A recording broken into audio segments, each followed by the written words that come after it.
Montel's Court on the next Montel. Good morning. The streets were turned into rivers in Las Vegas, where a powerful summer storm caused the worst flooding in 15 years. At least 2 people died in the downpour, and cleanup of the damage will begin today, Friday, July the 9th, 1999.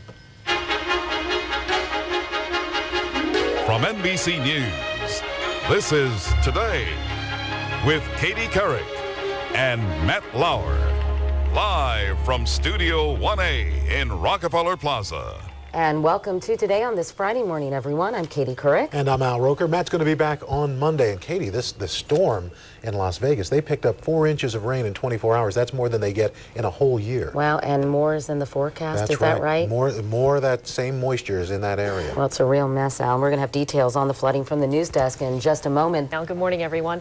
In the news, forecasters say there's a chance of more rain today in Las Vegas, just what that city does not need following Thursday's flooding. Today, the water has receded, but the devastation hasn't. NBC's Frederica Whitfield has more now from Las Vegas. Good morning, Frederica. Good morning, Jody. The high water has gone, but not before first washing away the very foundation of communities like this one. Miraculously, the elderly woman who rode out the storm in this mobile home behind me was rescued and uninjured, but the storm did claim at least 2 lives. Swallowing mobile homes and washing away hundreds of cars, parts of Las Vegas were submerged in the worst flash flooding here in 15 years. There's no flooding in the desert, right? Deserts are dry. They're not supposed to flood, right? It was a deadly storm, catching even weather forecasters by surprise. They had predicted only a 50% chance of rain.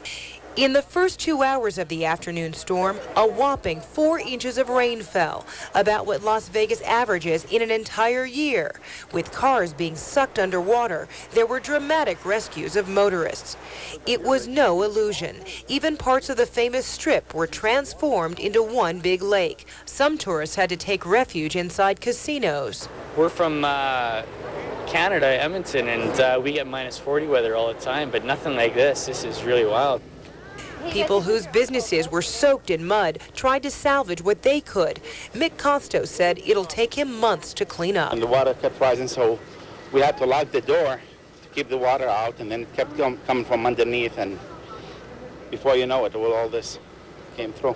Today, officials will begin assessing the damage. As if the damage wasn't enough, Jody, most of the homeowners affected do not have flood insurance. Thanks very much, Frederica Whitfield in Las Vegas this morning. Well, severe weather also hit parts of the upper Midwest.